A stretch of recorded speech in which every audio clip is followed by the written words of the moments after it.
exploitation of natural resources funds rogue organizations and regimes. Do we have a technical moment from the clerk? No, we do not. Okay. So I will recognize myself, and I welcome the witnesses. Thank you for being here. As you have probably noticed, there's going to be some weird combination of in-person and remote, and it's a pretty busy day, so people will be coming in and out, but thanks very much for being here. And I now recognize myself for an opening statement of 4 minutes or less. The illicit exploitation of natural resources has catastrophic effects in many dimensions. Proceeds go to fund violent extremists, terrorists, or to feed corruption. The environment is devastated. Local populations who might otherwise benefit from their natural endowment are left out, or worse, impressed into the destruction of the environment that they inhabit. When developed safely and equitably, materials like timber, charcoal, gold, and rare earth minerals can create good-paying jobs, encourage foreign investment, and lift communities out of poverty. Environmental crime slams the door on all of that. This is not a small problem. Experts estimate that illicit natural resources generate more than $100 billion a year in revenue, making it the fastest growing international crime. The worst offenders in this space rely on many of the same tactics that this subcommittee has scrutinized before: shell and front companies to hide ownership, trade-based schemes to transport goods, and vast networks of financial players that avoid anti-money laundering laws and anti-corruption measures. Sadly, examples abound and bring this crime into our day-to-day lives. Gold that was illegally mined by the FARC and the National Liberation Army in southern Venezuela could be in our smartphones, tablets, and computers. Teak, timber, and rosewood that was smuggled by Boko Haram or Al-Shabaab in Africa could be used to make boats and furniture. And sanctioned persons in Afghanistan may have supplied the talc used in paint and plastics. Companies that deal in these materials have a responsibility to implement strong supply chain monitoring, but Congress must also review the conditions that enable these criminals to thrive. As threats in this space evolve, so too must our strategies for combating money laundering, terrorism, finance, and environmental crime. The tools and resources that are already at our disposal can help disrupt these threats.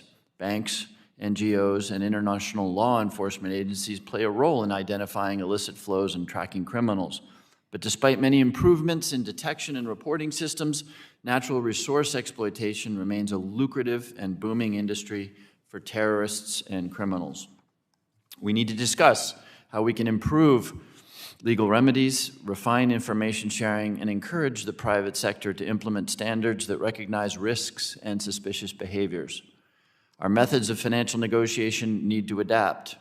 Our analysis must get sharper, and we must collaborate with our partners by offering assistance and expertise where it's needed most. By working together, we can ensure our best and strongest ideas to dismantle environmental crime networks are brought to the forefront. With that, I'd like to welcome our panel of witnesses and thank them for helping us shine a light on this issue today. And I now recognize the ranking member for 5 minutes for an opening statement. Thank you, Mr. Chairman. I appreciate you holding this hearing, and I thank the witnesses for appearing before us. Today's hearing is entitled From Timber to Tungsten, How the Exploitation of Natural Resources Funds Rogue Organizations and Regimes. As our witnesses will undoubtedly explain today, timber and tungsten are just two examples of the many valuable natural resources that have the potential to be exploited. Other examples include oil, coal, rare earth elements, and countless other natural resources that have commercial applications. These resources can be a source of pride and prosperity for the nations and communities that hold them. However, the resources are increasingly making it into the hands of bad actors, rogue regimes, terrorist organizations, or organized crime syndicates, and used to finance terror and other illegal activities. In a 2021 report, the Financial Action Task Force estimated that illicit extraction or harvesting of resources like oil, timber, metals, and minerals generated between $110 billion and $281 billion per year. Environmental crime typically occurs in regions with robust stores of valuable natural resources, but without stable governments that can provide security or enforce existing laws. This, in turn, perpetuates the struggles for the people in these parts of the world. The enrichment of bad actors through resource exploitation requires vast and sophisticated networks of shell companies, intermediaries, and money laundering operations. And, in some cases, direct collaboration and coordination with corrupt government leaders. The U.S. and other nations have dedicated resources to combating money laundering and countering terrorist financing.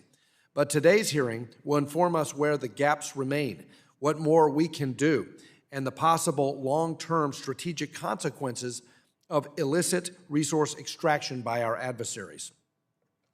The Chinese Communist Party has made no secret of its intent to grow its sphere of influence, monitor its citizens and others around the globe, and control the means of production and telecommunications to gain leverage globally. This is evident in the context of our hearing today. One example is China's relationship with the Democratic Republic of Congo, where China had trapped the DRC with massive debt through its Belt and Road Initiative and was able to leverage that vulnerability to gain control over the DRC's cobalt reserves. Nowhere is the threat of malign Chinese influence more evident than in Afghanistan. In the near term, we must focus on bringing to safety Americans and Afghan allies still trapped in Afghanistan, fighting to survive the brutal Taliban regime. Once we have accomplished that goal, we must turn our attention to the long-term strategic implications of our withdrawal from Afghanistan, and specifically through the lens of competition with China as they seek to usurp the U.S. as the preeminent global economic superpower. This hearing will allow us to examine this problem through one specific lens: how the Taliban and other terror groups, the Chinese, and non-state actors can take advantage of the vast resources available in Afghanistan. Afghanistan has some of the most valuable stores of rare earth elements in the world, including many that play an important role in emerging technologies and are becoming increasingly scarce. In 2010, the U.S. conducted a geological survey of Afghanistan to identify natural resources present in the country. Afghanistan is believed to hold more than $1 trillion worth of mineral resources. The survey identified stores of gold, copper, tin, and rare earth elements needed in the production of advanced batteries. Those resources were largely untapped because of the precarious security situation in the country. Given the shift in power in Afghanistan, the Taliban, potentially through collaboration with the Chinese, who met with Taliban leaders in Doha just last week, may be able to harvest these elements and control the supply of scarce resources needed to fuel growth in the United States and other advanced economies, including key elements needed for electric vehicles such as lithium and neodymium. The administration's haste to fully abandon gasoline-powered vehicles and choke off energy production to fuel those vehicles make us less reliant on domestic energy and subjects us to the will of adversaries, whom we will increasingly rely on to provide us with the materials we need to live in our daily lives. And this could be one example of where the climate goals of this administration directly conflict with our national security needs. I look forward to hearing from our witnesses today on this important topic. The problem of illicit natural resource extraction and environmental crime financing bad actors is widespread, complex, and has potential long-term implications on U.S. national security. The insights on the problem and advice for specific solutions we hear today will help guide our policymaking. Thank you, and I yield back. I thank the ranking member and welcome today's distinguished witnesses. First, next we'll hear from Ms. Kiran Araya, a member of the Illicit Trafficking Working Group, Women of Color Advancing Peace and Security, and a board member of the Africa Policy Accelerator at CSIS. Next, we have Ms. Carla Garcia Zendejas, the Director of People, Land, and Resources at the Center for International Environmental Law. Next, we have Ms. Channing Mavrellis, the Illicit Trade Director at Global Financial Integrity. And finally, we will hear from Mr. Joshua Fruth, the Chief Strategy Officer with Section 2, Financial Intelligence Solutions.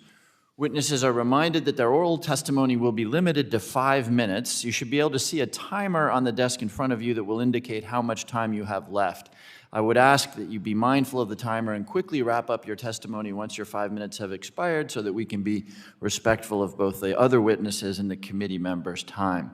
Without objection, your written statements will be made part of the record, and if I can remind you, make sure to turn on your mic and bring it fairly close to you when you speak so that we can get a good transcription.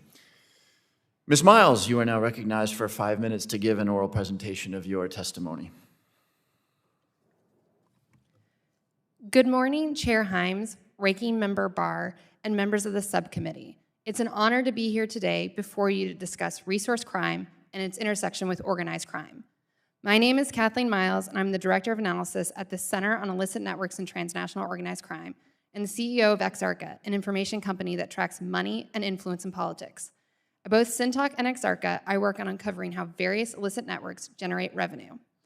At Syntalk, I have led projects in Africa on wildlife trafficking and its intersection with other serious organized crime, such as drugs and human trafficking. Prior to my work at Syntalk, I worked for Booz Allen Hamilton, supporting the U.S. intelligence community in counter-threat finance and financial operations. And during that time, I worked on the Afghan threat finance cell. Over many years, working at the nexus of illicit finance and organized crime, I have come to the following conclusion. Anytime we talk about illicit and illegal commodities and organized criminal groups, we are really discussing the ability of these networks to create, launder, and utilize wealth.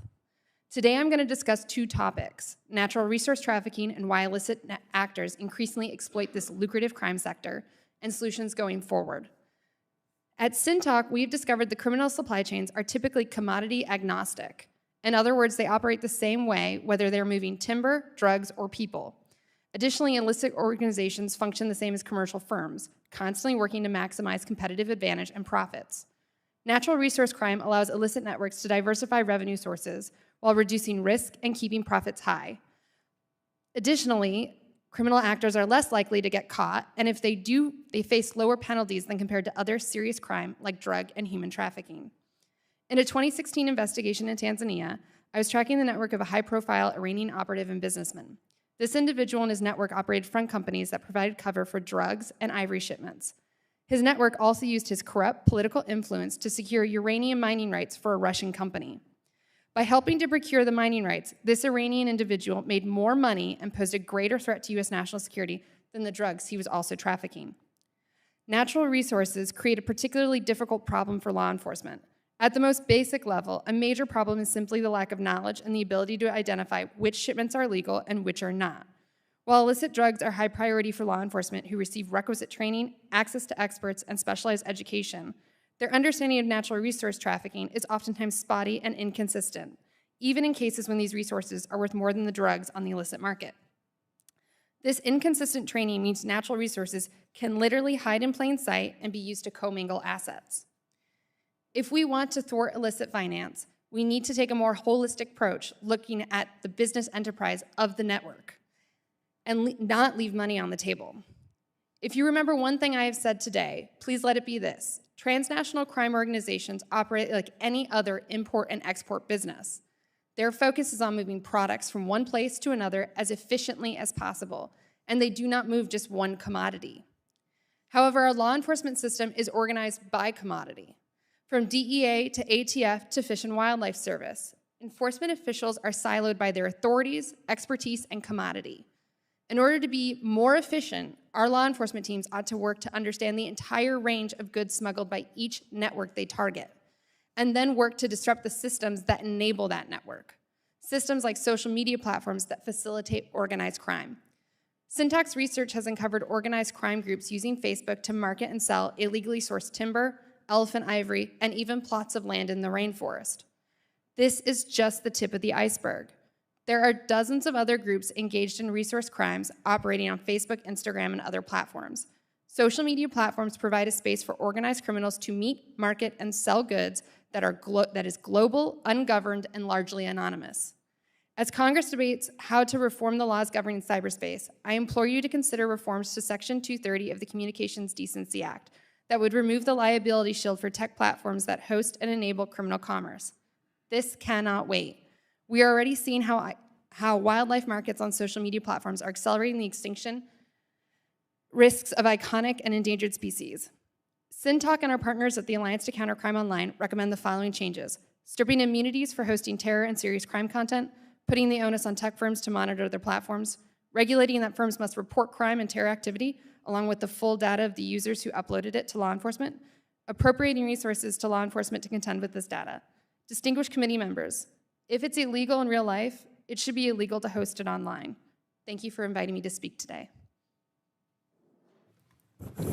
Thank you, Ms. Miles. Ms. Araya, you are recognized for 5 minutes.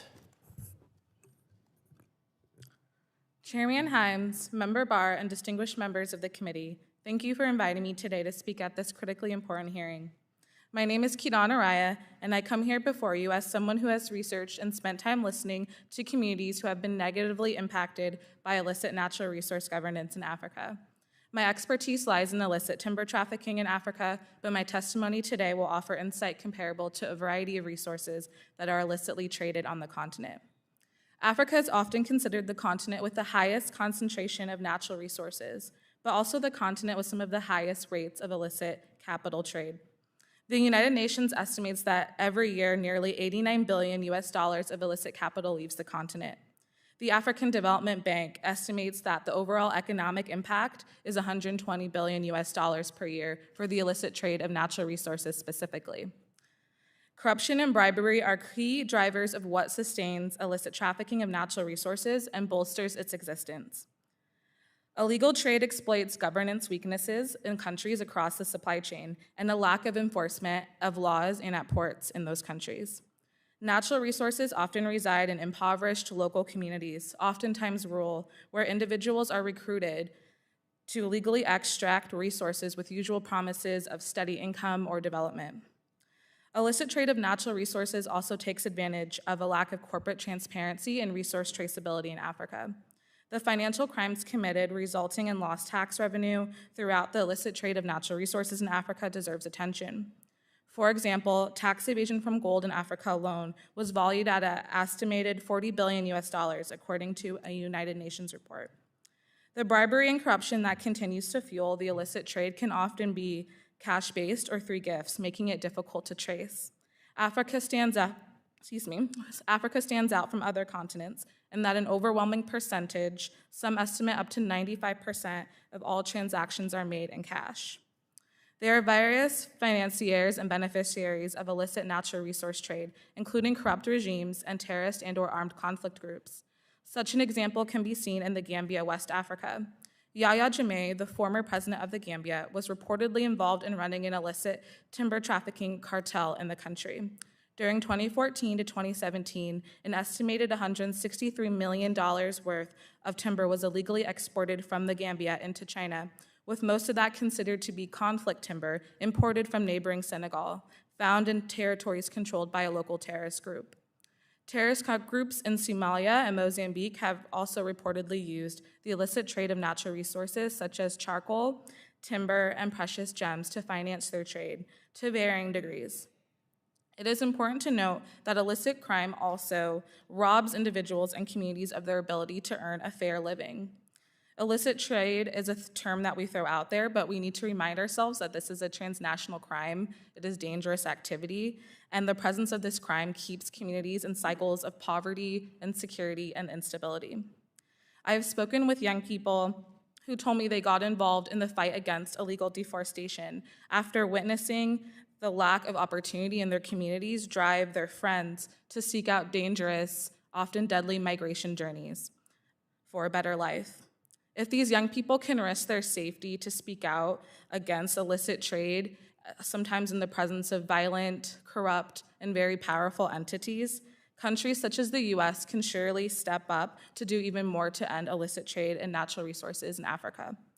There are policy opportunities to address this issue. The progress and actions that African countries are pursuing to reduce illicit trade in natural resources should be a part of the African Growth and Opportunity Act renewal conversations, especially for high-risk illicit trade countries, as tackling environmental crime and recovering much-needed tax revenue will significantly help accomplish bilateral goals of helping African states become economically independent.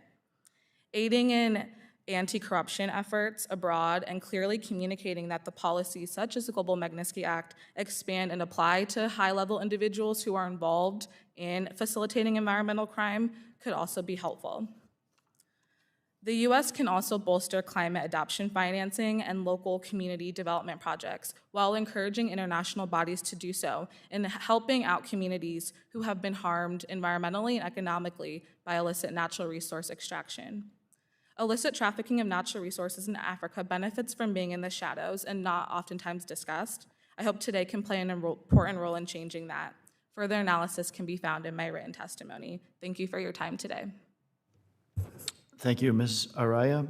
Ms. Garcia Zendejas, you're now recognized for 5 minutes. Thank you, Chairman Hines and Ranking Member Barr, for the opportunity to appear before this subcommittee today. I'm Carla Garcia Zendejas, Director of People, Land, and Resources at the Center for International Environmental Law, a nonprofit organization that uses the power of law to protect the environment, promote human rights, and ensure a just and sustainable society. Forests play a vital role in mitigating climate change, protecting biodiversity, and supporting the lives and livelihoods of indigenous peoples and local communities. Deforestation and forest degradation driven by unsustainable and illegal logging threaten the ability of forest ecosystems to fulfill these functions. For decades, CL has worked to reduce the demand of illegal and unsustainable timber using legal tools such as the Lacey Act, the European Union Timber Regulation, and the CITES Convention. While communities worldwide facing deforestation experience many of these issues I will address today, I will focus my remarks on Peru to offer an in-depth examination of the diversity of impacts that one country faces. Even with a concerted effort to improve forest management institutions, much with the financial and technical support of the United States, Peruvian forests and the communities that depend on them are still at great risk. Illegal logging in Peru has a direct consequence on many issues, including climate change. In 2020, Peru experienced the highest rate of deforestation in 20 years. More than 500,000 acres were lost. Illegal logging and illegality of the forest trade in Peru also serve as a primary driver of criminal activities that occur on the land where forests have been destroyed, often enabling criminal organizations to exploit the land once it has been clear-cut. Illegal logging serves as a vector for violence, crime, corruption, and exploitation regarding and targeting landowners, environmental defenders, and indigenous peoples. Illicit uses of the land include gold mining, plantations for coca, and palm oil. Illegal gold mining is now the most profitable illicit activity in Peru and not drug trafficking. Criminal networks exist throughout the gold supply chain, and exporters have legitimate companies that serve to effectively launder the ore along the way. Illegal logging and its related international trade is considered the third largest crime in the world. As CL uncovered in our 2019 report, Authorized to Steal, public officials enable criminal networks to harvest timber in the Peruvian Amazon illegally. Some of the violations are committed by organized crime networks comprised of forestry agents, public officials, and private corporations colluding to extract and sell illegally sourced wood. Our reporting on the Amazon regions of Loreto and Ucayali demonstrates that while improvements have been made in the Peruvian legal framework to allow for enhanced forest management systems, it is precisely these digital systems that are used by corrupt Peruvian forest officials in conjunction with fraudulent timber harvest approvals to foster criminal activity. And although Peru does impose criminal and administrative penalties on those involved in trafficking and selling illegally logged wood, there is a lack of enforcement and prosecution of these crimes. Our investigation showed that laundering illegal timber with official documents can only occur with the involvement of public officials. In September, criminal charges were filed in the Yacucalpa case, the largest illegal logging case in Peru's history. Prosecutors are now seeking to hold more than 90 people responsible for falsifying documents and evading laws. These individuals are allegedly responsible for illegal logging and trafficking in $1.6 million of Amazonian wood, intending for export in Dominican Republic, Mexico, and the United States. The criminal charges came only weeks after a U.S. District Court for the District Court of Columbia decision announced that Global Plywood, responsible for purchasing an illegal shipment of wood bound for the U.S., pleaded guilty for violating the Lacey Act. Recent indictments are the result of the Operación Amazonas investigation led in Peru by OSENFOR and the Peruvian Customs and Tax Authority. There has not been a similar operation since 2015. The ensuing investigation led to the largest amount of illegal timber ever destroyed under the Lacey Act, with an agreement to destroy the larger shipment worth approximately $1 million. I would also note that Peruvian officials, including a former head of OSENFOR, received death threats for their actions. OSENFOR was designed to increase transparency and combat corruption, yet the Peruvian government and the timber industry have strived to erode its independence and effectiveness. Another effective tool is the Annex on Forest Sector Governance of the U.S.-Peru Trade Agreement, which contains verification and enforcement measures. Using the Forest Annex, USTR requested verification of timber shipments, then blocked the importation of timber from La Orosa in 2017 after illegalities were verified in Peru. The success of legal frameworks in halting illegal logging is dependent on whether companies believe the risk of prosecution outweigh the profits from illegal timber. To solve the ongoing crisis, the U.S. should continue to use the Lacey Act, the Forest Annex, and existing laws prohibiting the importation of illegally harvested wood while incorporating similar provisions into other legislation. Thank you. Thank you, Ms. Garcia. Ms. Mavrellis, you are recognized for 5 minutes. Chairman Himes, Ranking Member Barr, and distinguished members of the subcommittee, it is an honor and a privilege to testify before you today. My testimony will focus on the intersection of natural resource exploitation and illicit state and non-state actors, providing an overview of the dynamics and threats, shortcomings in our response, as well as recommendations. Natural resources have long been used to finance conflict and crime. In fact, crimes involving natural resources can often be more problematic than traditional transnational crimes like drug trafficking because the threshold for government corruption is very low, the risk of prosecution and punishment even lower, yet the rewards are comparable or even higher. Despite the magnitude of the value and the seriousness of the impacts, the conversation around conflict and the exploitation of natural resources in the US, as well as globally, has traditionally remained very narrow, typically directed at how tungsten, tin, tantalum, and gold, as well as diamonds, are used by armed rebel groups in Africa as a source of financing in their attempt to overthrow the state. This restricted focus ignores 3 important points. First, conflict can occur over access to any natural resource, and any natural resource can be used to fund conflict. Second, conflict is greater than civil wars between armed groups in the state. It can also involve conflicts between criminal organizations, terrorist groups, civil society, civilians, and the private sector, including violence as well as human rights abuses. Finally, conflict occurs on every continent, impacting both developed and developing countries. For example, as highlighted in Global Financial Integrity's recent report, Financial Crime in Latin America and the Caribbean, emeralds have been at the center of the major conflicts in Colombia since the 1960s.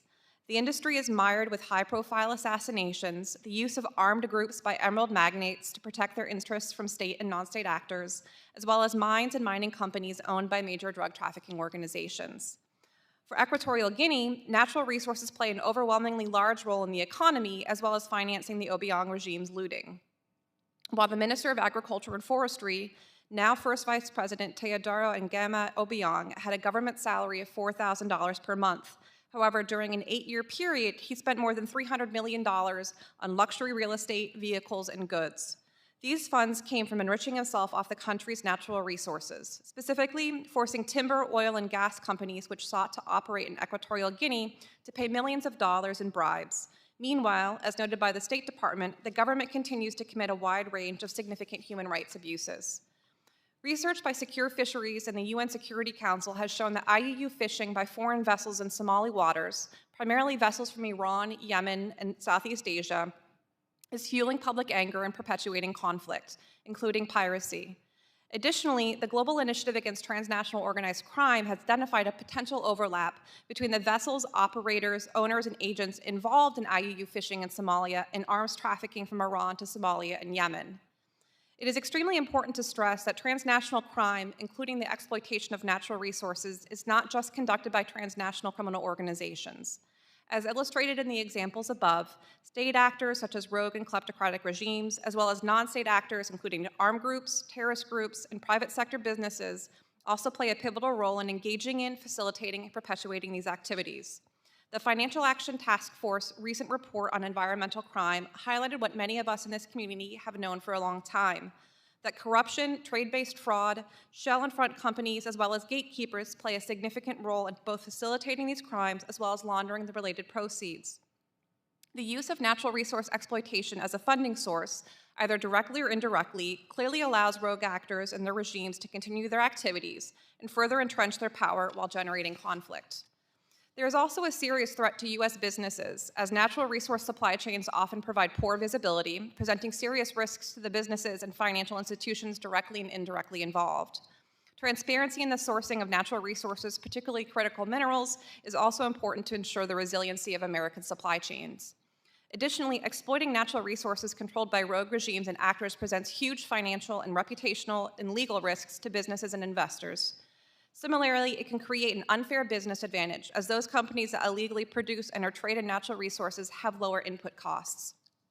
The following are my top 3 recommendations, with additional recommendations included in my written testimony.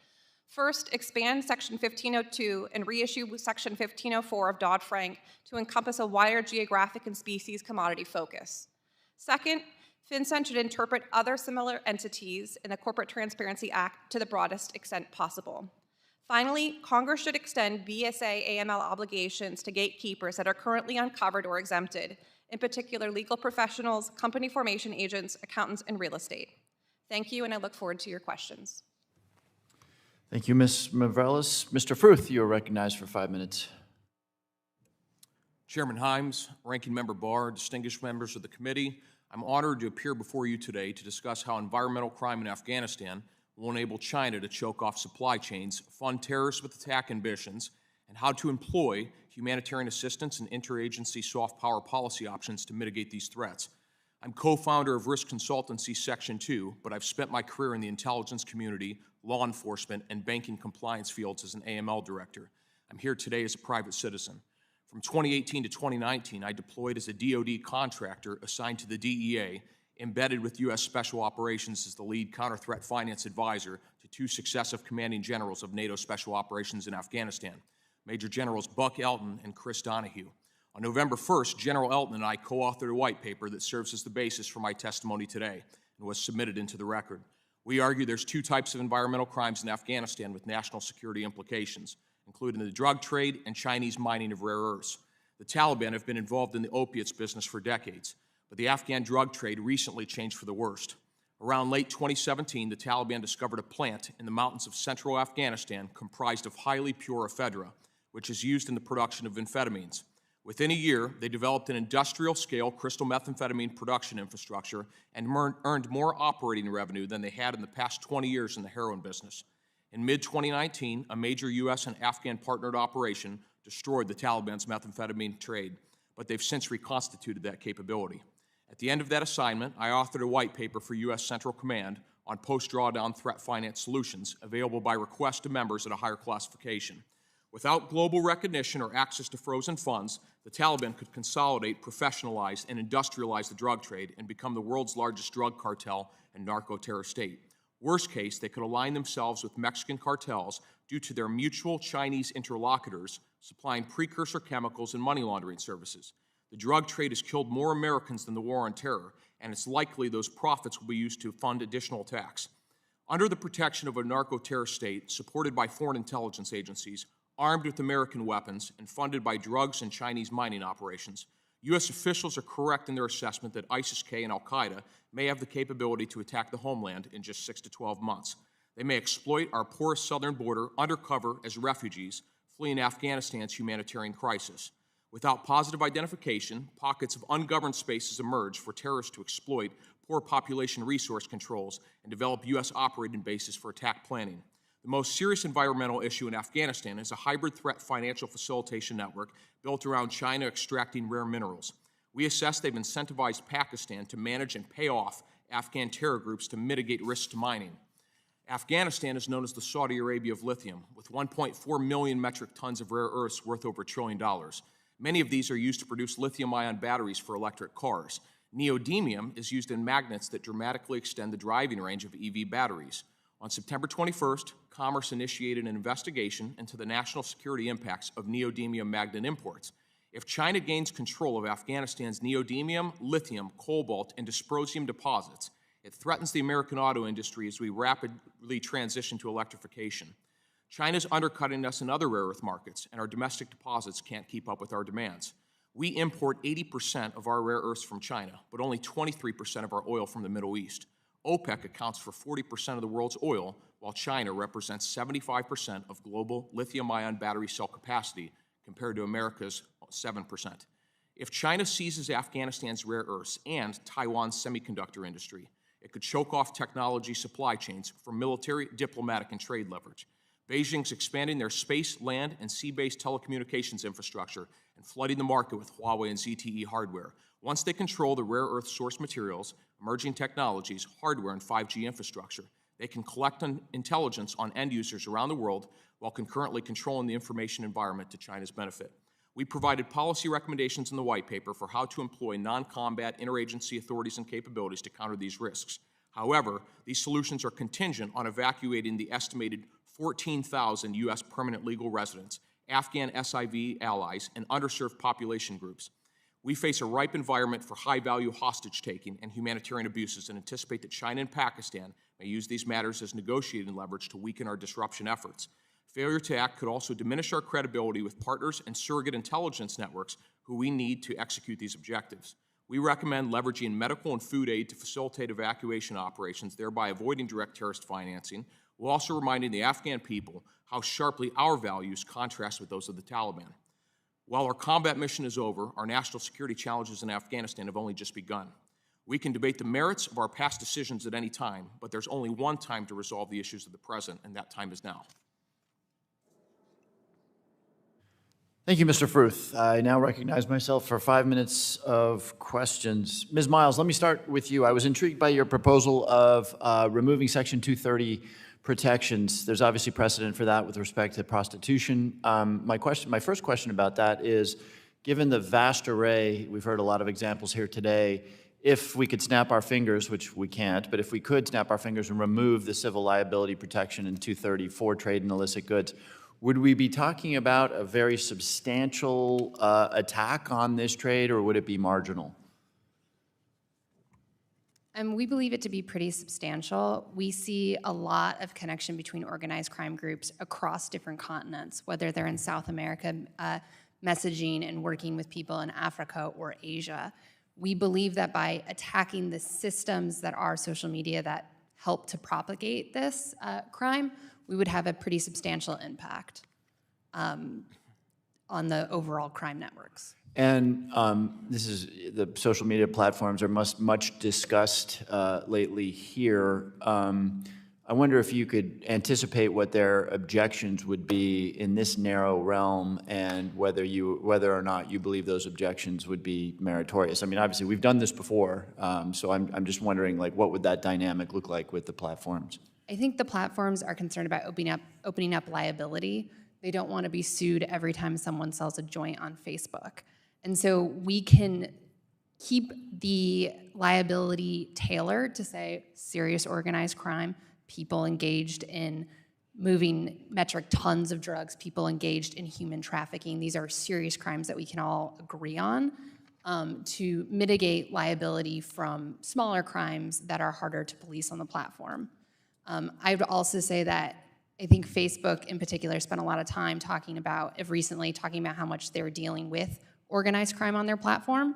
And I'd like to remind everyone that they've only spent 4% of their annual revenue over 5 years, and they've spent almost 20% on PR.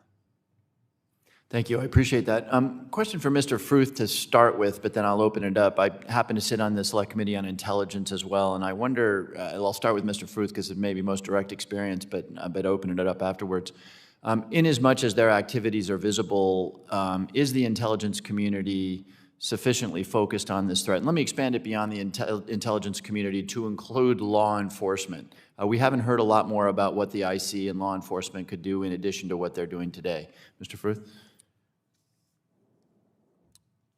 Thank you, Chairman, for the question. I think that we have certainly transitioned away from a counterinsurgency environment to incorporate more of an emphasis on great power competition, and I take that to encompass China, Russia, Iran, and to a lesser extent other jurisdictions as well. I do think that the geographic combatant command area of responsibility emphasis, where it's geographic in nature, could potentially silo us in some places where we could potentially be focused more functionally on the problem set pertaining to China. But I do think we've made more of a shift in the last few years in that direction. Thank you. I appreciate that. Do any of the other witnesses have a view on the question of whether the IC and the law enforcement sector could be doing more, and if so, how? Ms. Miles? I really think, from my experience, both working in the intelligence community and with federal law enforcement and outside of it, we really need to have more people working cross-function and cross-region. So when you're talking about some place like China, for some reason our China experts focus in China. We need to have China experts focusing in Afghanistan, in Africa, in South America, and in North America.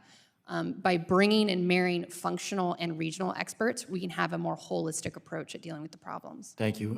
Appreciate that. My last question, I think, let me target it at Ms. Araya and Ms. Garcia. Another area we haven't talked much about is consumer preference.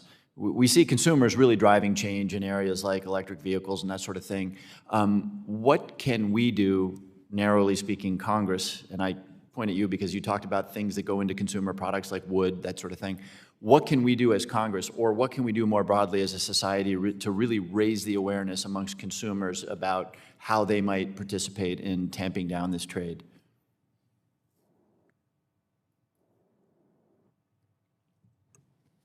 Thank you, Chairman. I think one way that we could do that is to promote the transparency and to let consumers know that this is going on. Many times when I've talked to people about my work with illicit timber trafficking or the stories that communities have shared with me about how they're exploited, many of my friends in the United States have no idea that what's going on. And I also think that another way to do that effectively is to celebrate companies who are doing the right thing and who are being transparent in their supply chains. And that's something that I think Congress could uplift and let the American people know that these are the companies that we should be looking to seek business with. Okay. Ms. Garcia, I'm out of time, so very quickly. No, just, I think it goes into the same point of highlighting those that do good and actually pointing those who don't in a more public setting, because few people are aware of the Lacey Act and what the Lacey Act can do. But knowing that USTR is doing great things is something that should be promoted. Thank you. Thanks very much. I now recognize the distinguished ranking member for 5 minutes of questions. I thank my friend, the chairman, again for his leadership in holding this hearing, and I really appreciate the excellent testimony and insights of our witnesses. I want to continue to hone in on China, and we all know that China has a long-term strategy and a multi-pronged approach to usurp the United States as the preeminent global superpower. Within the purview of today's hearing, we've heard that China is seeking to secure and cut off key elements of the supply chain, including rare earth elements that make everyday technology possible. Mr. Fruth, in a post-drawdown Afghanistan, how are the Chinese exploiting the rise of the Taliban to secure rare earth elements in the country? What is the intel on that? And can you elaborate on the relationship between the Chinese and Taliban forces and other terrorist groups, perhaps, as it relates to natural resource extraction? Thank you for the question. So I think that first and foremost, China wants to get rare earths from anywhere it can. So it doesn't matter if it's the DRC, Australia, Brazil. They'll choke us out of any market they can. Afghanistan, however, is an absolute treasure trove as it pertains to rare earths. I think that the Chinese, amongst Pakistan, were the first to recognize the legitimacy of the Taliban Islamic Emirate regime. And I think that China and Pakistan have complementary needs. Pakistan wants the recognition, the Taliban want the recognition, they want the humanitarian aid, they need money, they need assistance in governance. China's interested in the China-Pakistan Economic Corridor, their Belt and Road Initiative, the rare earths, and obviously they want security for their mining operations. So I think they're going to employ Pakistan and the Taliban to essentially manage all of the other insurgent groups in Afghanistan to ensure that there's a secure environment for it. In terms of the other terrorist groups, obviously we've seen a connection between the Taliban and Al-Qaeda and Haqqani over history. However, we saw the Taliban and ISIS-K fighting up and through 2019 when the Taliban nearly obliterated ISIS-K, pushed them through Nangarhar into the Peshawar in Pakistan. We assess that that situation has changed. There's an old saying in Afghanistan about turning your turban, and it's essentially a local reference to changing your loyalties to favor the victor.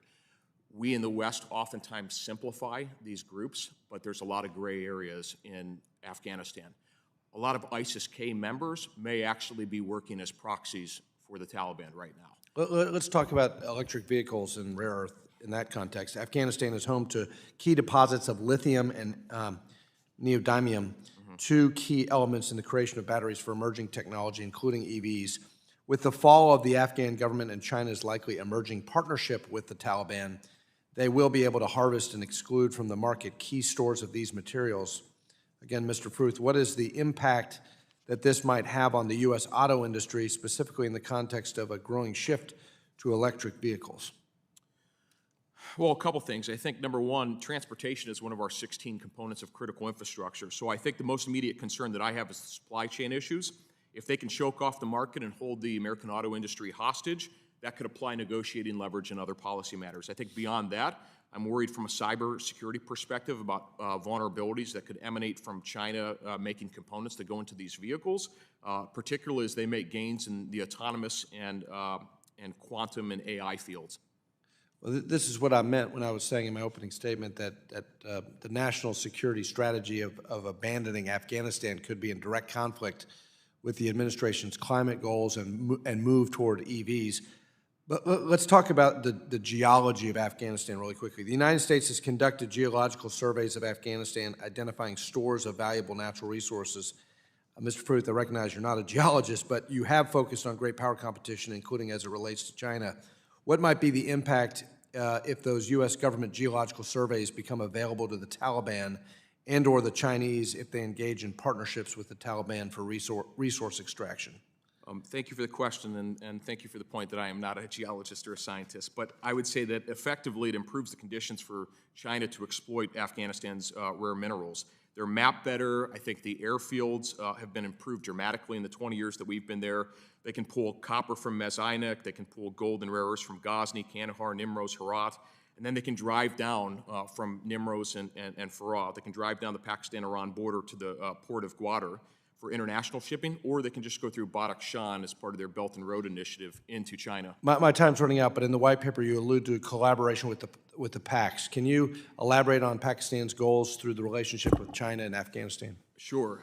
So Pakistan is essentially acting as an intermediary between China and these Sunni terror groups. They're financially incentivized by China to do so. They're in a difficult current economic state. They're reliant on their loans from the IMF with quarterly periodic reviews and disbursement periods, and they're FATF gray listed. So I think that one of the ways to potentially combat this is to apply financial pressure on Pakistan as the gatekeeper of this hybrid threat network that includes China and 4 Sunni terror groups. Thank you. I yield back. Gentleman yields back. The gentleman from New York, Mr. Torres, is now recognized for 5 minutes. Thank you, Mr. Chair. Mr. Fruth, I actually found your testimony to be terrifying. I have felt for a long time that one of the greatest national security threats to the United States is our dependency for advanced semiconductors on Taiwan, which is at ever-rising risk of an invasion from China. And China is facing a demographic crisis and could become more provocative and desperate over time. Do you see the risk of China controlling rare materials in Afghanistan comparable to the risk of China controlling semiconductors in Taiwan? Do you see them as comparable national security threats? Representative Torres, that is an excellent question. I actually don't even see them in that respect. I see them as 2 parts of the same plan. So I think they want to seize Afghanistan for the rare earths, and they want to seize Taiwan for not only the semiconductors, but also the silicon. So how do we address it? Because it's not clear to me what the solution is. You know, I agree with the other witness that had mentioned that this is a functional problem set, vice a geographic problem set. So I think we can't silo ourselves. I think if we're in a post-drawdown environment and we know that military options, at least from a combat perspective, aren't on the table, I do think there are options that I've laid out in the white paper that I submitted into my testimony for interagency capabilities and authorities, also with our other host nation mission partners that we had in the past, and our allies to apply pressure through commerce, through Treasury, through state, through other elements of DOD to combat both of these threats. But I think we just need to understand the geostrategic implications of China trying to secure the semiconductors and the rare earths in terms of controlling the supply chains, as well as laying the infrastructure for telecommunications, because their goal is to control the hearts and minds of Americans and others around the world by controlling the telecommunications business, as well as the information environment through psychological operations and deception. Ms. Miles, I was struck by your testimony. If I understood your testimony correctly, the enforcement apparatus of the United States is too siloed, focusing on particular commodities and particular criminals, but you seem to think that we need to take a more systemic approach to enforcement, focusing on the supply chain, which is agnostic about particular commodities. So what should we do to break down the silos that prevent effective enforcement?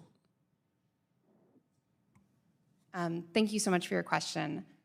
I really think that to effectively address the silos, you kind of have to start breaking it down and breaking down specifically the groups inside the US federal government that focus commodity-based and putting them into task force, putting them into groups, enabling those groups to leverage all 18 intelligence communities' authorities, all 18 intelligence communities' knowledge to systematically go after networks. And then I think simultaneously, you really have to take a look at the laws.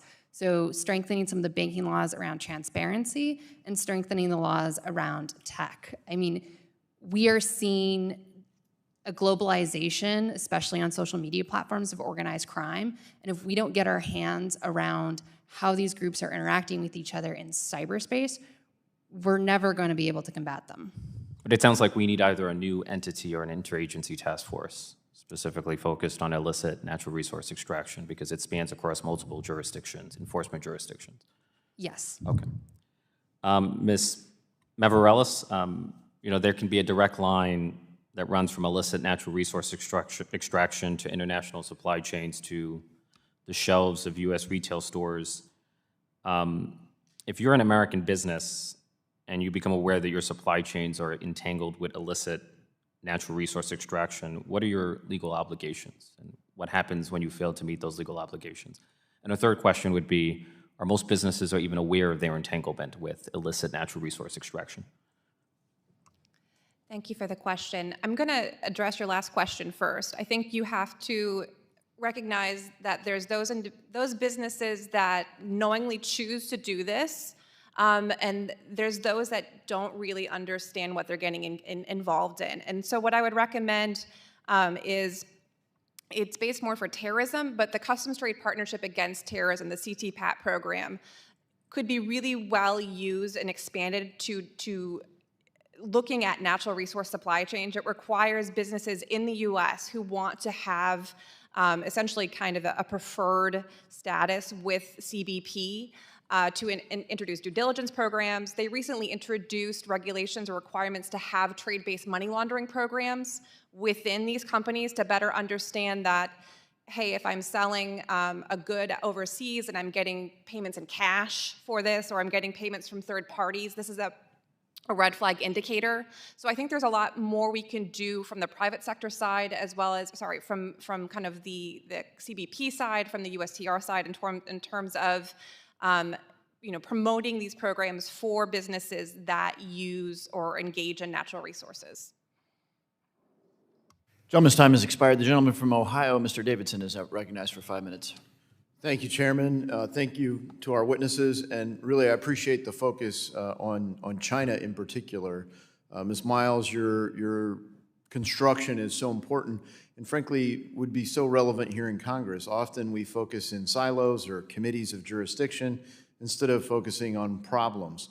And if you want to solve a problem, generally you align authority, responsibility, and accountability. And we have to do that within our government for a whole of government approach, whether it's China or solving illicit finance, for example. So when we look at finance, a lot of times we focus on the banking system or the payment system. And, America, we have our traditional banking system. We have some derivatives of money service businesses. But over the course of the war on terror, we had to confront alternative payment systems like Hawala networks. Right now in fintech, we're confronting, cryptocurrencies, and people don't understand crypto right now, like lots of people still don't understand Hawala. Mr. Fruth, you've had to solve this problem of the illicit finance and the bad actors, regardless of how the system moves. Can you offer any insights, to following the money? Yeah, so I appreciate the question, Congressman. I don't think there's anything nefarious about cryptocurrency. I think when we deal with bad actors, they're going to exploit fiat currency, they're going to exploit cryptocurrency. It's just one mechanism or another.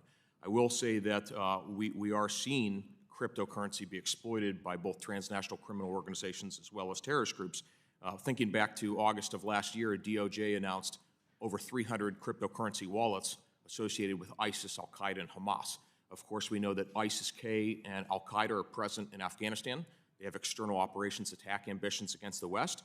And we have seen a nexus, for example, with the cartels and Chinese financial facilitators utilizing cryptocurrency, operating the casino business. So we may see those two different typologies meet if we have an ex-ops threat of those Sunni insurgent groups coming to the United States. But I would say that there's nothing inherently wrong with cryptocurrency. It's just one stage in a multi-pronged layering process that we would see that incorporates both fiat and cryptocurrency. Yeah, thank you. And a lot of times people come up with solutions that go macro. And I think about Dodd-Frank's conflict minerals reporting requirement. Prior to coming to Congress, I was in manufacturing, and we would fill out conflict minerals reports on tin, for example, because it's a component that goes into steel. I had a little metal stamping company in Ohio, but I was required to fill this out. Now, I can assure you we didn't have the resources or even access to the resources to figure out, whether U.S. Steel, how they source their metal or make it or whatever, but we had all these reporting requirements. So I don't think it was really focused on solving the problem, but it had a macroeconomic impact on small businesses all over America. The conflict minerals were coming in at the border. So the companies that were the importers of record could be used. And we also have tools that help focus that, like sanctions, not so much passive things like forcing the Securities and Exchange Commission to be a regulatory body, but actually things with teeth and power that use resources to get at it, like OFAC and our sanctions regimes. So as you think about that, Mr. Fruth, you're not a financial regulator, but to talk about this in the United States with crypto markets, there are folks that want to outright ban all of this technology in order to stop the possibility that somebody would use it in illicit finance. Thankfully, we haven't done that to the U.S. dollar, but could you highlight the right way to focus on the root problem of illicit use? So I don't know that it's a regulatory issue per se as much as it is a resource allocation issue. So I'm a certified cryptocurrency investigator. I've worked some interesting cryptocurrency cases. In 2018, I wrote an article for Reuters titled Crypto Cleansing, which was the basis of how a lot of folks in the AML business came to understand the art of the how in terms of how to launder money through cryptocurrency. Again, I would say that right now it's an education issue, having a common operating picture across public and private sector partners with equities in the problem set, vice a regulatory issue. That's not to say that there isn't a regulatory framework needed to help support cryptocurrency, but again, I don't think there's anything innately nefarious about cryptocurrency. There's a public ledger of transactions. There are ways to obfuscate that, such as going through mixers or homomorphic encrypted, node-to-node encrypted privacy coins. But generally speaking, I think it's just one component or stage within a money laundering process that is going to include fiat currency anyway. Yeah, thank you. I look forward to scheduling a subsequent briefing about the classified nature of China's extraction of rare earth minerals in Afghanistan, and I yield. The gentleman's time has expired. The gentleman from Massachusetts, Mr. Auchincloss, who is also the vice chair of the full committee, is now recognized for 5 minutes. Thank you, Mr. Chair. I want to focus on Afghanistan. Following the drawdown, there are really three imperatives, I think. One is to prevent the rise of a narco-terrorist state in Afghanistan, and Mr. Fruth, you've outlined that, I think, quite compellingly in your testimony. The second is to provide the conditions for economic development and humanitarian protections in this country, and that is perhaps the most urgent given the starvation and privations being faced by a majority of the population this coming winter. And finally, to counter the Chinese Communist Party's hegemony over rare earth element mining that's going to propel its dominance in energy and information technology, and that would actually increase the strategic value of Taiwan to it to create that synergistic value that Mr. Fruth, you again have outlined. And it strikes me that a lot of the approaches being put forward right now to meet those three imperatives are very defensive, and they're very focused on governmental solutions. And I would offer that really we need to be a little bit more proactive and leaning into public-private partnerships here, in that we could be pushing forward for our own responsible rare earth element mining in Afghanistan, first at Mezainak and then elsewhere. This would short-circuit the rise of a narco-terror state by creating an illicit economy that is distinct from the illicit one. This could disrupt the Chinese Communist Party's attempts to gain hegemony over REE mining in Central Asia, and it could create revenue streams that, if properly framed, could be reinvested into the population and into physical infrastructure in the country. There are a lot of challenges to doing that: commercial, diplomatic, security, legal. And starting with you, Ms. Garcia Zendejas, I'm wondering if I could hear from the panel about what lessons we might draw from responsible mining practices in Africa, from the establishment of special economic zones globally, for how we might think about being proactive in Afghanistan for NATO-domiciled companies to start looking to invest there, so that we are the ones establishing working protections, we are the ones establishing control over the rare earth elements, that we are the ones establishing revenue streams that are fed back into the population as opposed to being siphoned off by a kleptocracy. How can we go about framing this so that it's a triple line win? Thank you for the question. I'd like to speak a bit about Colombia to respond to your question. There are legitimate infrastructure development projects in Colombia, many of which have been funded by the Inter-American Development Bank, where the U.S. has approved and supported these investments, for example, of the Hidroituango, the largest dam in Colombia. The communities there have been fighting against this dam, unfortunately, because it's in the middle of a conflict zone where the FARC and drug traffickers are still very much entrenched. There are mining interests that are both legal and illegal that are part of this area also. Just a few days ago, the leader of the Cartel del Golfo was arrested and may be extradited to the US. That cartel has been controlling that area.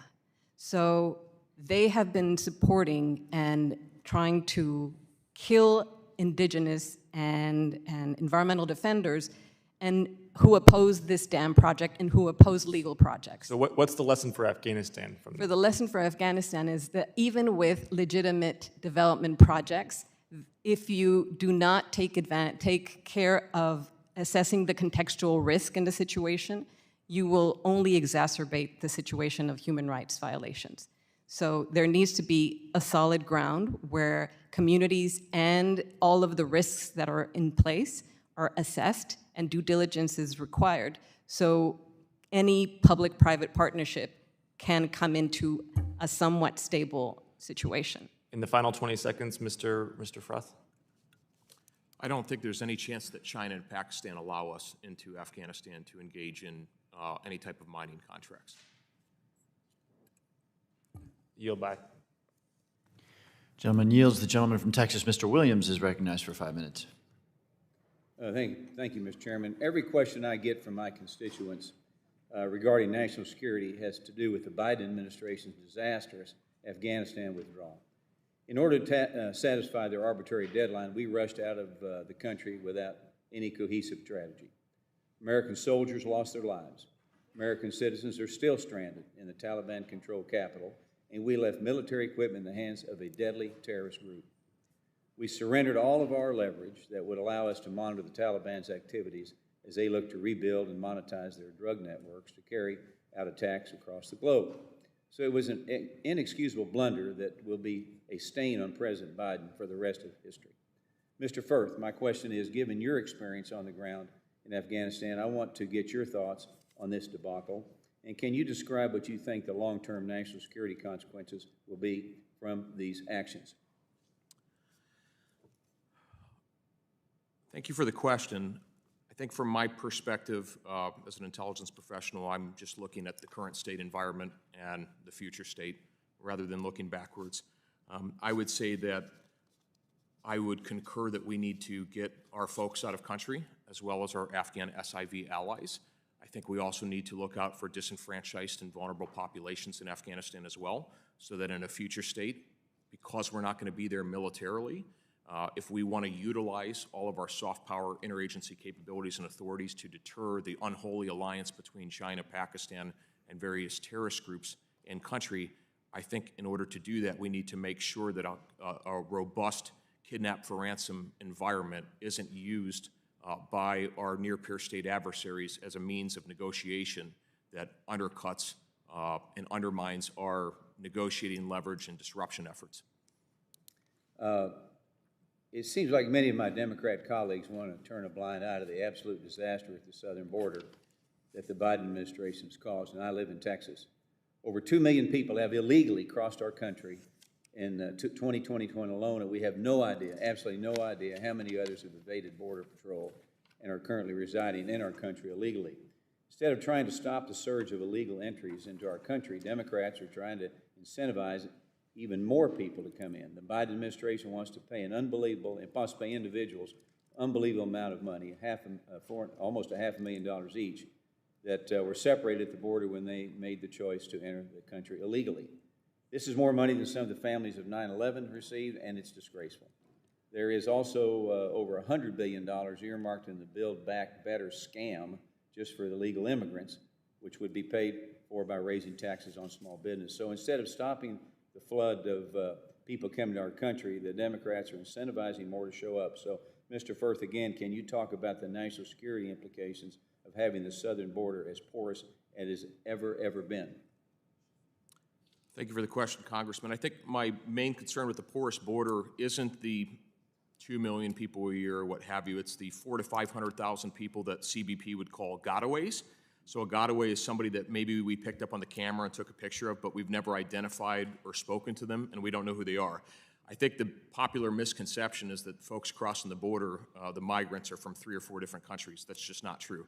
They're from 150 different countries. So we don't know if they're narcos, we don't know if they're sex traffickers, foreign intelligence officers, terrorists. Also, we're in an environment where we have an ongoing pandemic, and I'm concerned that we don't know if these folks are vaccinated, we don't know if they're exhibiting symptoms, and that concerns me as well. But back to the kind of main components of those risks.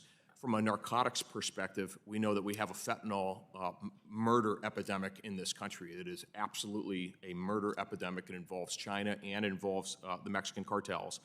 They're putting the fentanyl in other powders in Mexico, and they're actually starting to professionally press the counterfeit pills in this country. So they are embedding their operatives in this country.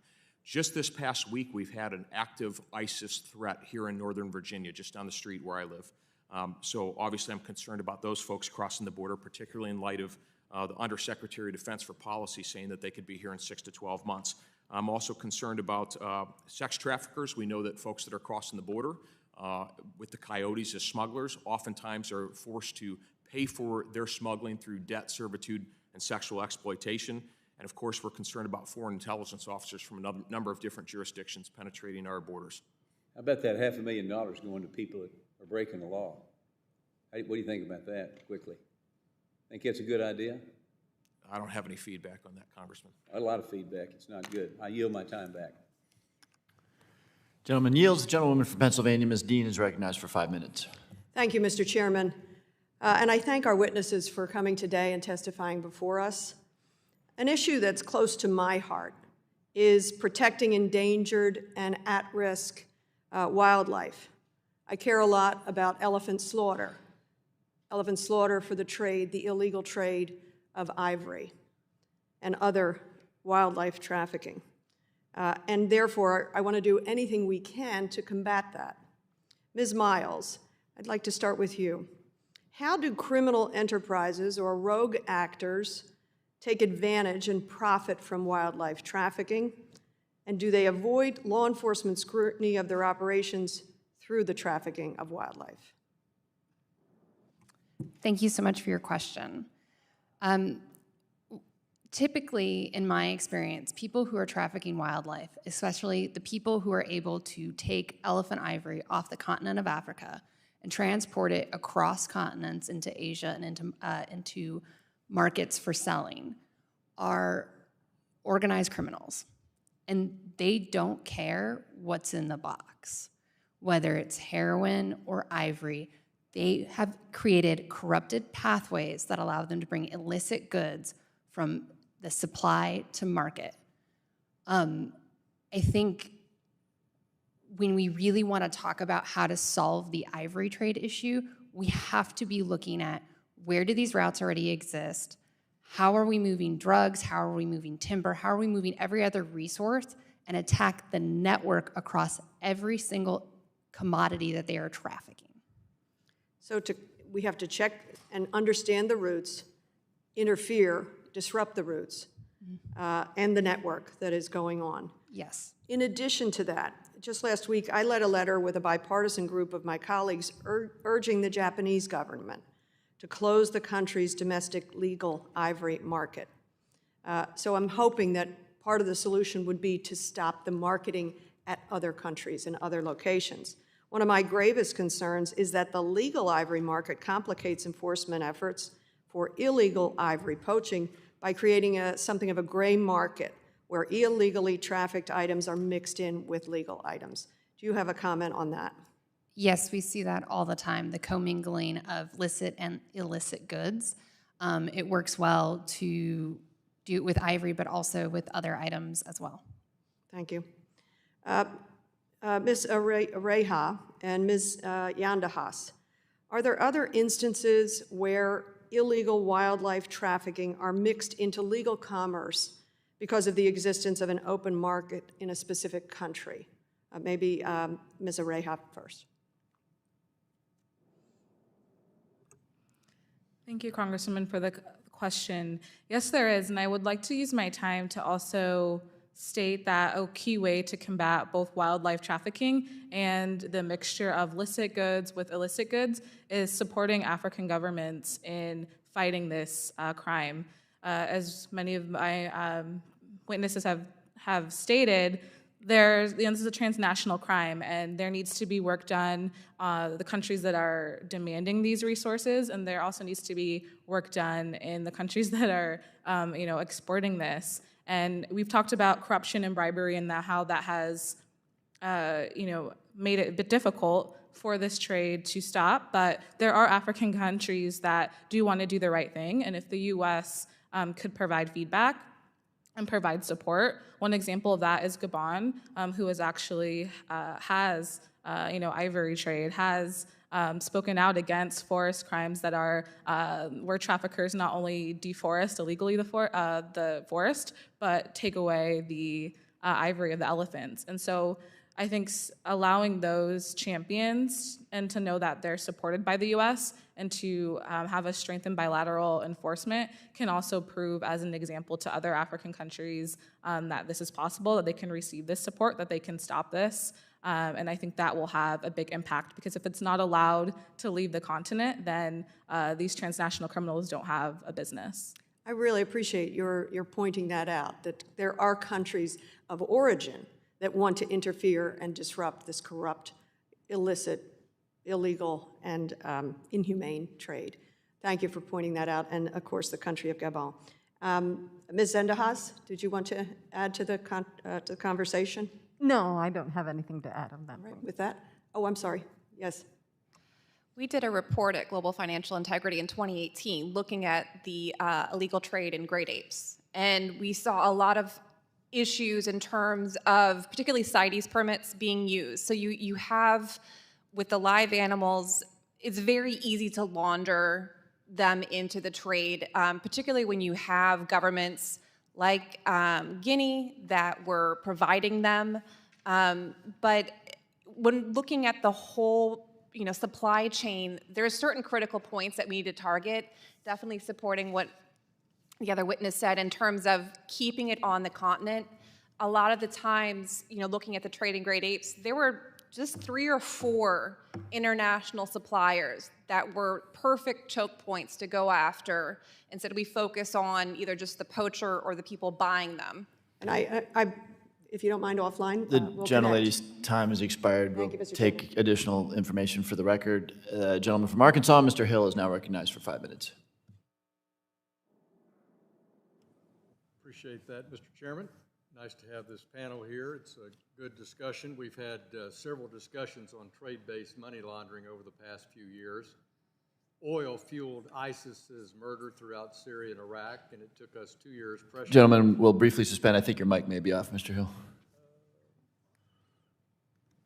Maybe I was using Mr. We'll start the clock again. Gosh, you're so generous. Thank you. I thank the chairman. I was speaking into Mr. Williams' mic. Sorry about that.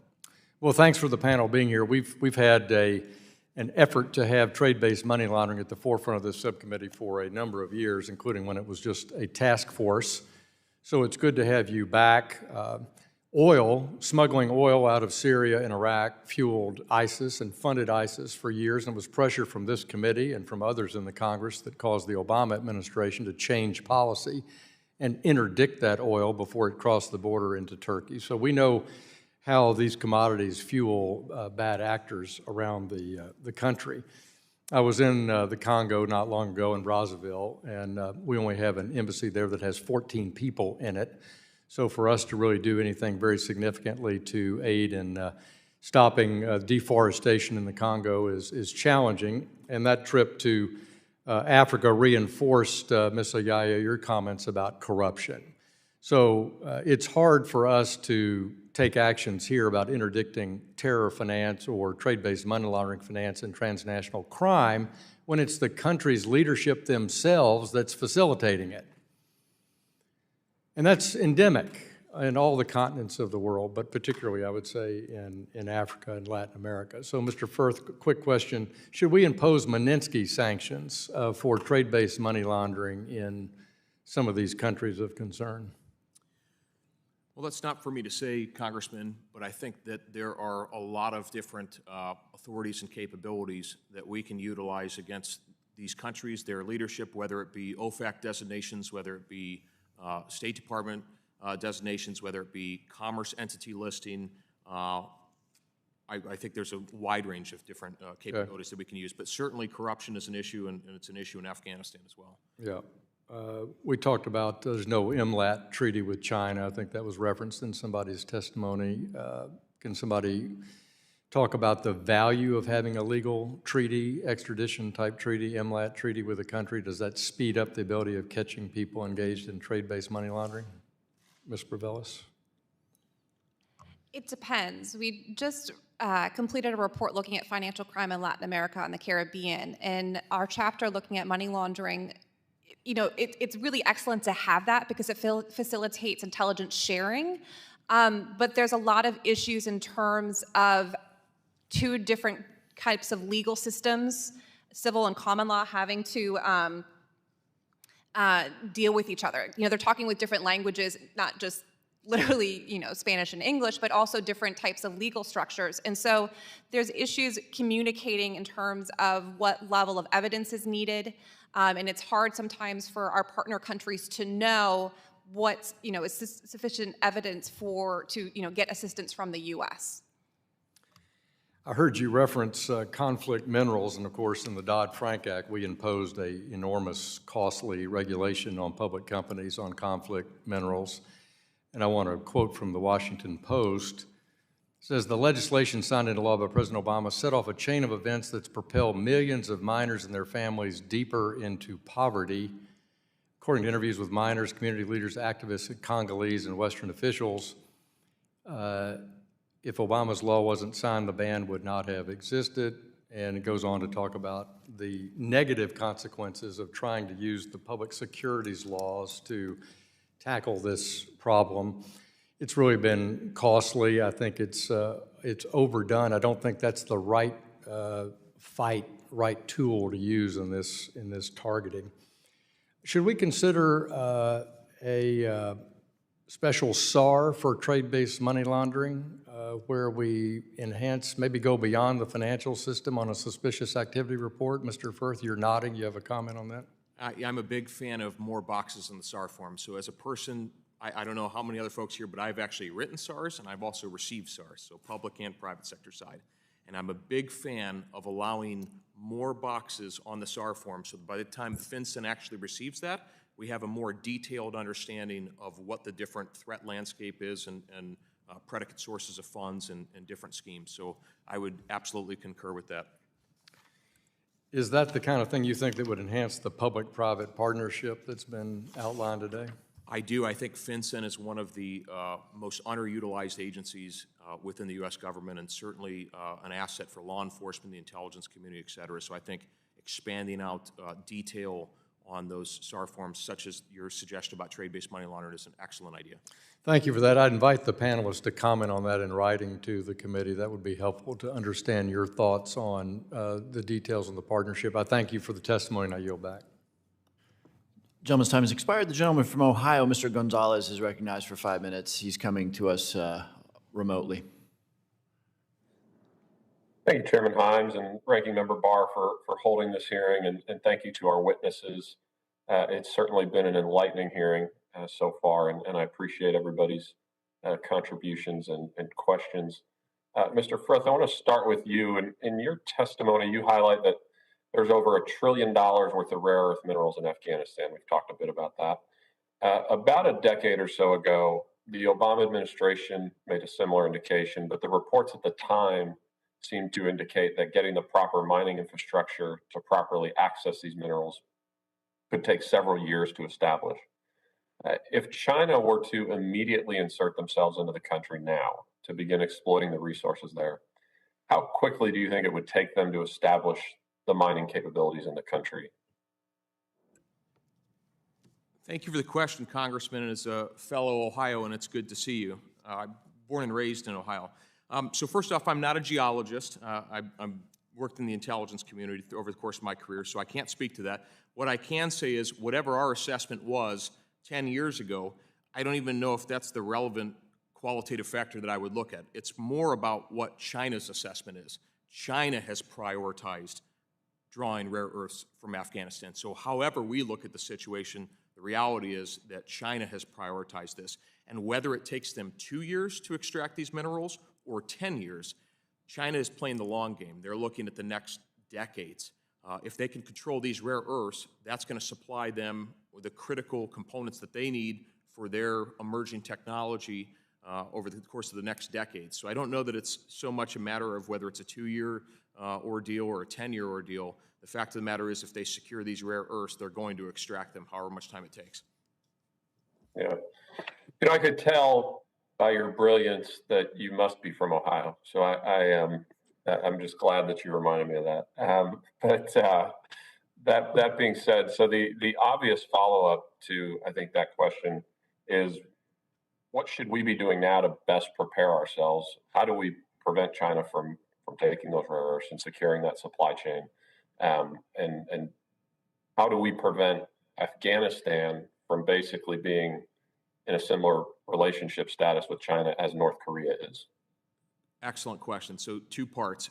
China is financially undercutting us from a cost perspective in all of these emerging rare earth theaters, which tells me that they actually prioritize being able to choke the market off more than they prioritize the profit margins coming from these rare earths. So that's point number 1. Point number 2, if we look at this hybrid threat collective that I've outlined in my testimony in Afghanistan right now, it includes China, it includes various terrorist organizations, and it includes Pakistan. China knows that they can't manage all of the different divisions, political, religious, ideological, tribal, et cetera, throughout Afghanistan. So they're employing Pakistan to do that on their behalf. So my answer to you on that would be, we need to apply lots and lots and lots of pressure on Pakistan, who has proclaimed to be our friend for the last 20 years and taken aid from us, and even possibly bombed our friends in the Northern Resistance Front in the Panjshir with laser-guided munitions that we provided to them to bomb ISIS and al-Qaeda. So they are not our friends, they are not behaving as an ally, and we should start applying financial and economic pressure to them accordingly, and that could help break down the security situation that they are trying to provide for China to extract these rare earths. Thank you for that. And then just last question on Pakistan. Where do you see the biggest leverage points there from a U.S. perspective? I mean, I think you highlighted some, but just maybe drill down a little bit deeper. When you say put pressure on Pakistan, where are we best equipped to do that? So Pakistan has been in a difficult economic position for some time. If you think back, I think 2016, 2017, New York Department of Financial Services levied $225 million in fines on Habib Bank Limited and removed their New York correspondent branch license. If you remember, that was absolutely detrimental to the Pakistani economy, and the entire global financial system started contemplating whether they should de-risk Pakistan. Now they're FATF gray listed. Their energy minister just came out, I think, a couple days ago and said that they think that they're actually going to get off the FATF gray list here soon. I think it's absurd. I don't think they should be off the FATF gray list. If anything, I think we should be applying more pressure and looking at our partnerships with IMF, considering the conditions that were set out in their IMF loans and reviewing with an interagency effort whether or not they have violated those conditions with recent revelations from the Interior Minister that they were the custodians for the Pakistan for the past, or excuse me, that they were the custodians of the Taliban for the past 20 years, that they sheltered them, and that they've been providing thousands of kids from Pakistani madrasas every year to reconstitute the Taliban against U.S. interests in Afghanistan. Thank you. Your testimony has been very, very enlightening. I appreciate all that. Look forward to following up in person, and I yield back. Gentleman's time has expired. I now recognize the distinguished gentlewoman from California, chairwoman of the full committee, Ms. Waters, for 5 minutes.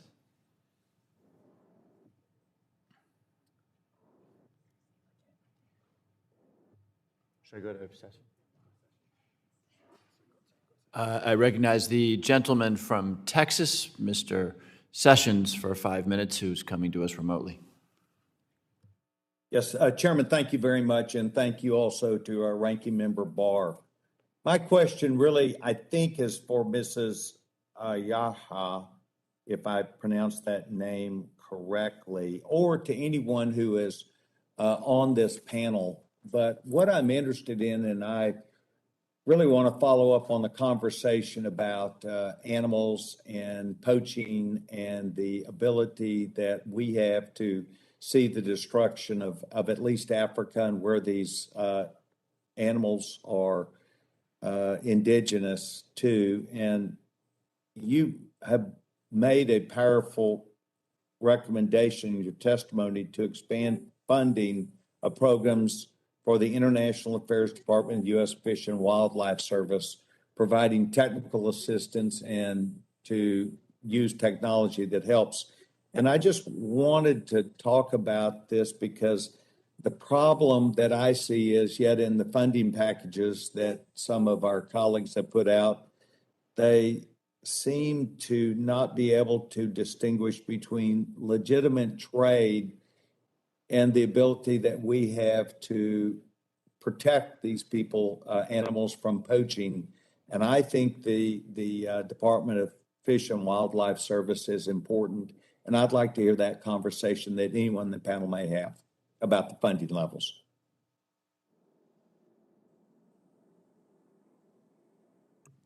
Thank you, Congressman, for your comment.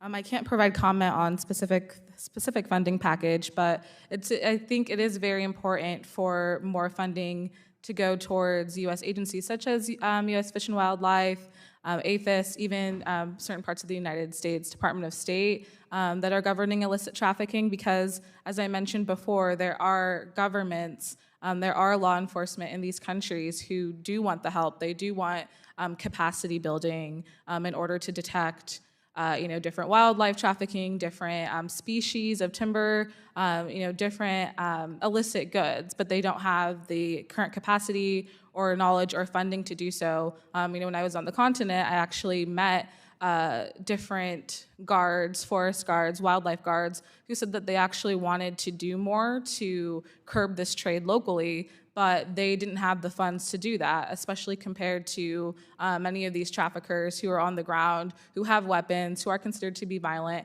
It was very difficult for them to even go against that. So I think, letting our African partners know that the U.S. Takes this very seriously, and for the United States to provide funding to our experts in our country who can provide that technical assistance to aid our African country partners in doing this important work to end wildlife crime, illicit environmental crime will be very critical moving forward. Thank you. I did listen to your conversation as well as some of the members of this committee who have talked about that capacity, building relationships, continuing those. But perhaps the most important part was actually engaging the partners where they would choose to do that. And does anyone else on the panel have any conversation specifically related to that? Thank you. Thank you for the question. I'd like to mention that wildlife trafficking levels in Peru are even higher than illicit trade in timber. But I wanted to highlight an effective operation, which was Operación Amazonas, and it was successful precisely because of this interagency, very broad effort. It included the Peruvian Customs and Tax Authority, it included the supervising offices for forests, it included the Peruvian Environmental Prosecutor, the Attorney General for Ministry and the Environment, including the World Customs Organization and Interpol. That has been the most successful operation that has led to these indictments both in the US and Peru. And it is this cross-sector effort that made it possible. Mr. Chair, oh, I'm sorry, someone else?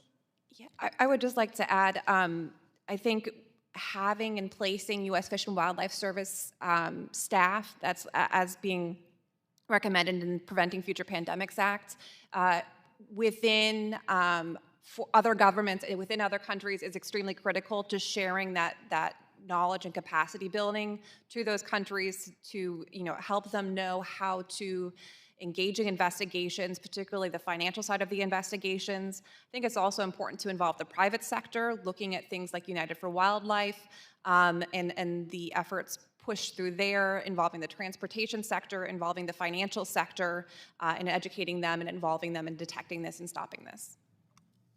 I want to thank you, Mr. Chairman. I think the discussion of Interpol also is important and finding willing partners. Mr. Chairman, I want to thank you very much, and I yield back my time. Gentleman's time has expired. I now recognize for 5 minutes the chairwoman of the full committee, the distinguished gentlewoman from California, Ms. Waters. Thank you so very much, Congressman Himes. I'm very pleased to be able to participate in this hearing today. And I'd like to direct this question to Ms. I think her name is Mavrellis. Is that right? Well, earlier this year, Congress passed Corporate Transparency Act of 2020 and the Anti-Money Laundering Act of 2020 into law. The tools and authorities provided in these laws include reporting on the beneficial owners of U.S. registered shell companies and improving information sharing between financial institutions and government regarding red flags and other threat indicators, as Treasury and other agencies work to implement these laws through rulemaking. What do agencies like the Financial Crimes Enforcement Network, that is FinCEN, need to do to ensure that the actions taken are effective? For example, what should be included in the rule to ensure that the beneficial owners of currently anonymous shell companies do not escape the mandated reporting requirements? Thank you very much for the question, Chairwoman. Coming from Global Financial Integrity, the work that we do with the Financial Accountability and the Corporate Transparency Coalition, for us, it's extremely important for FinCEN to interpret this other similar entities to include partnerships, sole proprietorships, trusts, foundations, business associations, unless a particular entity qualifies for an exemption.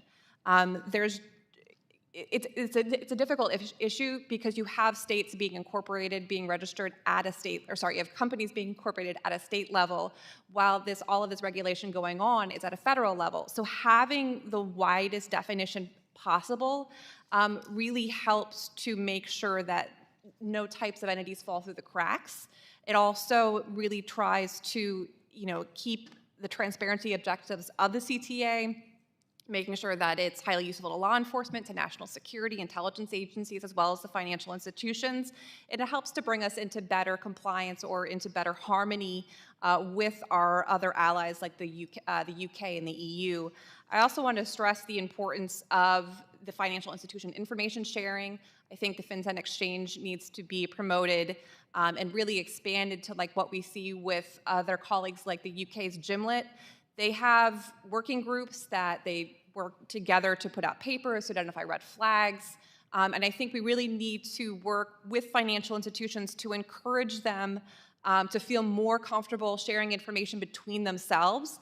They are allowed to under the Patriot Act, but I think there's a lot of hesitation legally to do so, as well as to do it within FinCEN Exchange. So FinCEN Exchange can be a more informal relationship for them to have the connection, share the information, and can be very productive, I think.